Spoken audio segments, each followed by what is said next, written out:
Hey, what's up, everyone? And it begins. No, I don't want to. I don't want to be taken down for this type of thing, but I don't like what I'm seeing. They are recommending perks to people who get this thing. They are recommending. They're giving perks to people who get it. They're putting them in raffles. They're putting them in. They're putting them in drawings. They are giving them free schooling. They're doing all kinds of things to get you to do this, and it's just it just doesn't. And then I've been hearing people say that, oh, you get it to protect others, and then the people who get it say they're getting it because of the people that don't. And if they were, then what are they worried about if they got it? I mean, it doesn't make sense. The arguments we're seeing, the arguments don't make any sense.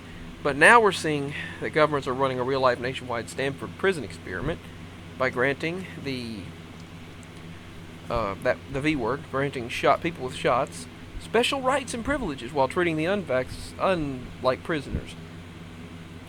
So basically, I heard them say that they were going to treat the prisoners literal prisoners who actually chose to get the shot.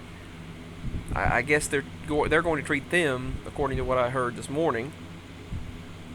I got that breaking news on my.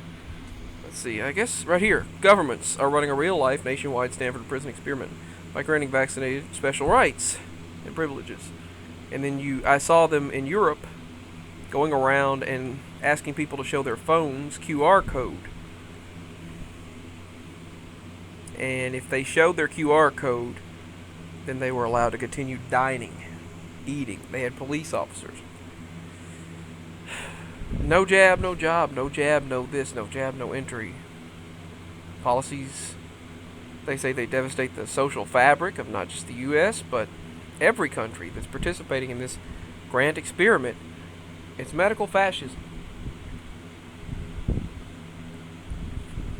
And really, you're witnessing a real-life manifestation of a nightmare scenario. CDC created the green zone. And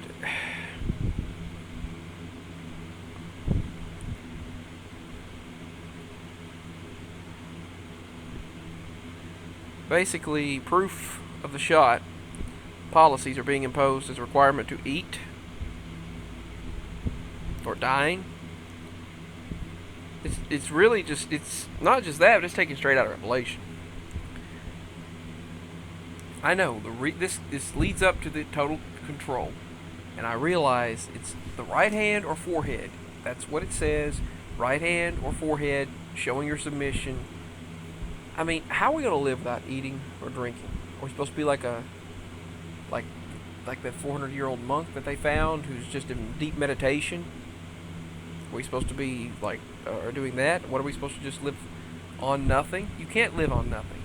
Because if you don't have a job, you can't pay your bills. If you can't pay your bills, you can't live. And then you can't pay your taxes. You can't pay the taxes or property, land taxes, which is a scam in and of itself. Then you can't live at your property. You're taken away and you have nowhere to be. And then the rest of society shuns you away because you didn't take the jab. Even relatives, extended relatives said, well, I don't want you now. You didn't take the jab. That's the way society seems to be going. You see people, these officers are going in there and, looking at you and saying, hey, show me the proof. And then we're being divided again. It's another way to divide people.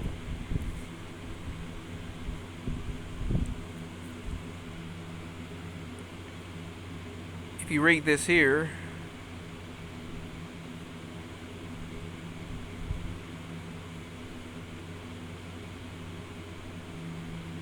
your participation of something is supposed to be voluntary, but not now. They call it mob morality.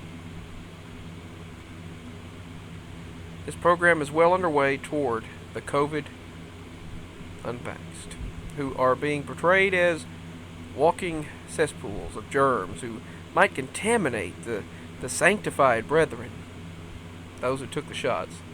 It says to prepare someone for removal as respiratory of all that is evil, as a repository of all that is evil. It helps to heap upon them every imaginable calumny.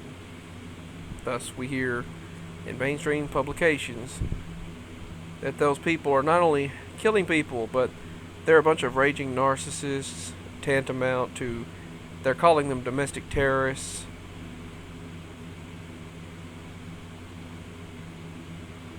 I mean, I find it to be just, it seems it's extremism. It is extremism. It really is. It's a form of extremism. Alright, so, I mean, I don't know. What do you do when they tell you can't do this and you can't do that and you can't live? You just can't participate in society.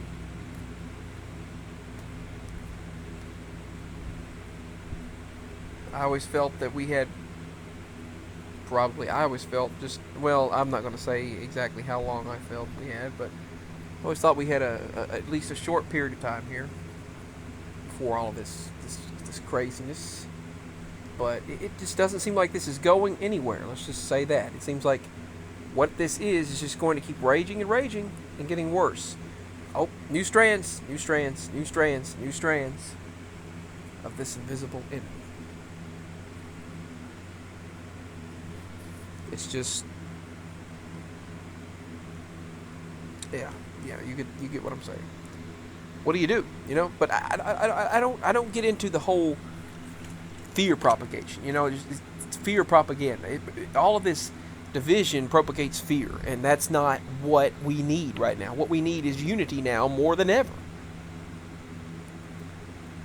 And you feed into the general consensus of that you're just this cesspool of evil whenever you start propagating that fear. You just feed into what they want people to think. And it's just you've got to, I don't know, I mean, we can't fear, because fear does nothing. I mean, the spirit of fear it makes you weaker, and that's just not what we need. But yes, I'd be lying if I said that I'm not worried and I'm not concerned, and I hope the Lord takes care of us. But I mean, I would be lying if I said that I wasn't concerned about my parents, myself, and others out there, and brothers and sisters in the Lord. I'm very concerned for us in these times. I know it says in the right hand or forehead you'll be showing your allegiance for what's to come. You got to either take that or the mark or the number of the name or the number of the beast. That's what's to come. I mean, I know this is kind of like a foreshadowing of that.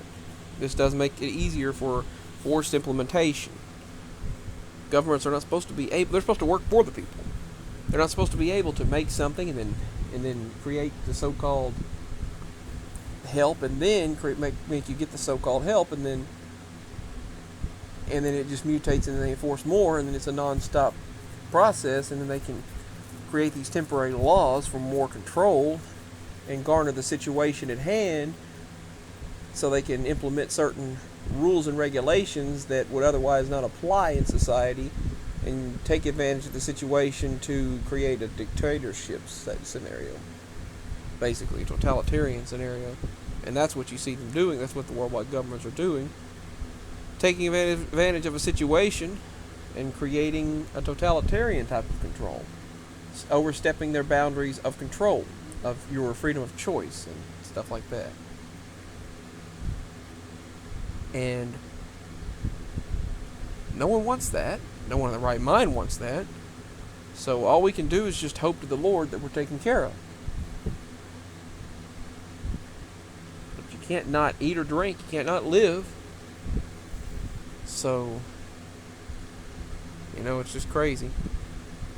But I know we're told that what's coming up, this is a precursor, but I don't know if it's the actual thing. It's so close that it's ridiculous. But anyway, what do you think? Let me know. Peace and much love. I know what most of you already think.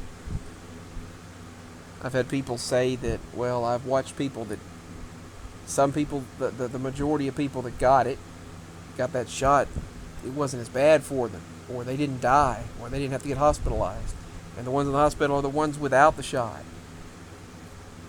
Someone, locally, I'm not going to say who, but they said that someone had to be taken to the hospital, that they had to be transferred to another one because our local one is full.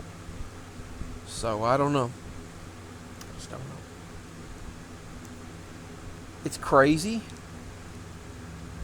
Sad that they would go to this extent. And I'm pretty sure I know exactly what will happen to those who have